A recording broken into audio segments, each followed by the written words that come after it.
Makanya perbaiki pola makan yang benar, tinggalkan yang haram, ya, karena tidak ada obat dari hal yang haram, itu nggak mungkin.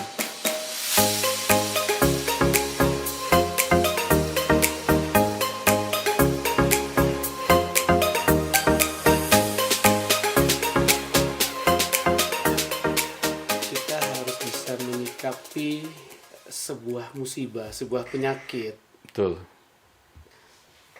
Kalau dari ini sekarang kita masih masa pandemi nih, Mas. Orang masih banyak yang khawatir dengan COVID nih.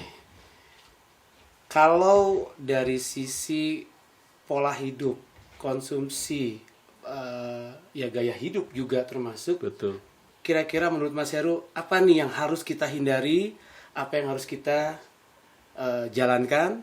Misalnya pola makan, pola bekerja, walaupun sekarang banyak work from home ya, tapi kan tetap pola kerja juga harus kita sikapi dengan baik. Betul. Supaya, nah kira-kira gimana Mas dari sudut pandang sisi kesehatan seorang herbalis nih? Iya, artinya begini, kalau kita dalam kondisi pandemi, kondisi banyak penyakit wabah segala macam, berarti secara massal ada sesuatu yang harus kita pikirkan bersama.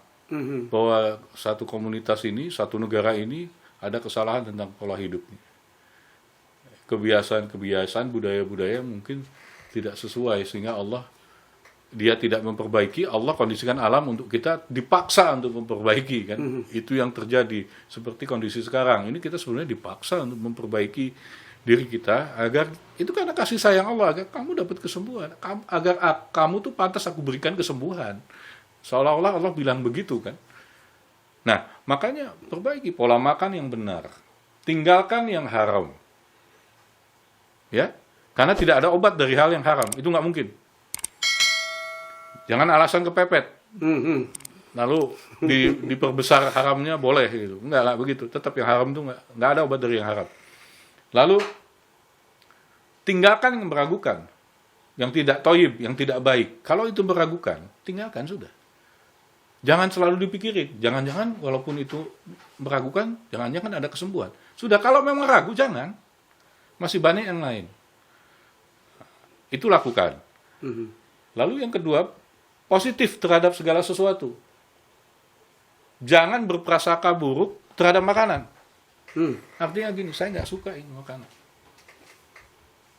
Jangan diperburuk dengan, misalnya ada orang makan sesuatu yang tidak sukai. Wah, itu nggak enak, saya nggak suka itu. Jangan digituin.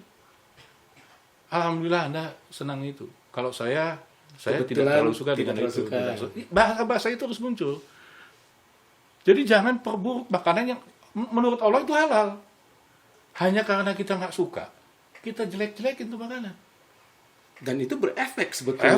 Efek sekali. Sangat efek. Sesuatu yang halal diperburuk oleh kita kan bahaya. Kalau kita nggak suka, ya tinggalkan sudah. Tidak perlu perbanyak kata-kata, kalimat-kalimat yang menunjukkan bahwa saya nggak suka, gitu loh. Nggak perlu kita ego seperti itu. Ya sudah, kalau nggak suka sudah selesai. Saya tidak makan ini, Anda makan aja. Alhamdulillah kalau Anda suka. Bersyukurlah Anda suka ini. Mudah-mudahan mendapatkan rahmat atau macam-macam lah. Justru itu yang muncul. Nah, ini yang banyak membuat orang sakit. Tanpa sadar loh, sakit.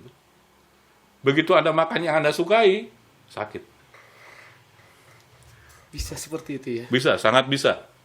Ini bukan berarti saya ngomong sembarangan. Ini sudah kita lakukan. Kita lihat dari beberapa pasien, kita rubah pola hidupnya, cara menyikapi makanan, cara menyikapi yang dia tidak sukai padahal Allah sukai. Itu kalau salah caranya, salah. Dia akan tidak seimbang dalam tubuh. Kalau sudah tidak seimbang, sakit. Itu dari cara. Lalu dari pola kerja. Allah sudah kasih waktu. Yang penting itu harus kita sadari, rahasia hidup adalah hidup itu sebenarnya menunggu waktu sholat. Seperti kita sekarang ini sedang ngobrol begini segala macam, itu sedang menunggu waktu subuh. Betul. Kalau dalam pikiran kita berpikirnya seperti itu, tentu kita tidak akan berbuat hal-hal yang dilarang oleh Allah. Karena kita sedang menunggu waktu subuh. Kita akan menghadap pada Allah. Kita takut pada saat menghadap kita ada dosa. Betul. Ini yang membuat kita sehat. Jadi waktu sholat itu bukan waktu sampingan, itu utama. bukan sisa waktu. Bukan bahkan. sisa waktu. Saya begini, saya bekerja hebat, menghasilkan gaji besar misalnya. Itu dalam rangka menunggu waktu sholat. Sehingga pada saat kita kerja, kita akan tertahan dari korupsi, tertahan dari segala macam. Terbuktilah bahwa sholat mencegah perbuatan keji dan mungkar. Kalau kita sikapnya seperti itu. Ini kan nggak kebanyakan tidak memahami ini. Padahal ini sangat menentukan. Perubahan cara berpikir tentang ibadah akan mempengaruhi tubuhnya sendiri. Akan mempengaruhi kenyamanan hatinya. Dan itu nyaman. Iya. Berarti memang semua itu ada di pikiran. Mau itu berobat, mau itu kesehatan, mau itu dalam pekerjaan. Apapun itu, pikiran kita harus selalu positif. Tetap berpikir positif. Jangan mengatakan hal-hal yang negatif. Yeah. Karena akan menjadi efeknya luar biasa ya. Luar biasa.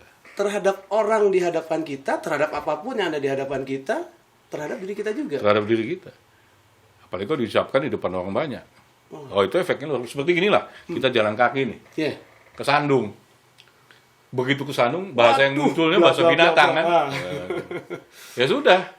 Itu memperparah keadaan. Paling tidak di hadapan Allah kita sudah tidak dapat apa-apa. Malah mungkin buruk.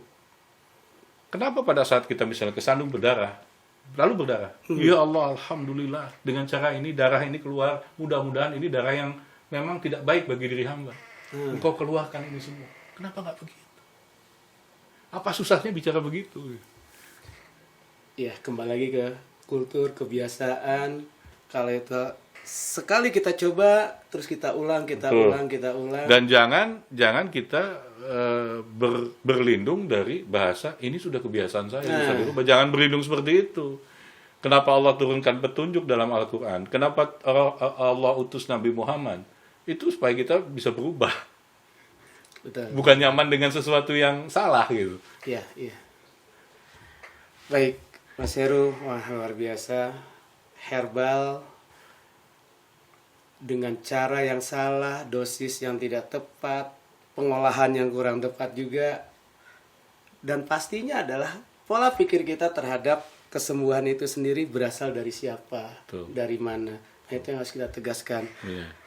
Sahabat, informasi yang kita berikan hari ini memang sangat luar biasa dari guru kita, Mas Heru. Mudah-mudahan bisa bermanfaat untuk kita semua. Saksikan terus Ngobrol di Sini Aja. Assalamualaikum warahmatullahi wabarakatuh. Waalaikumsalam.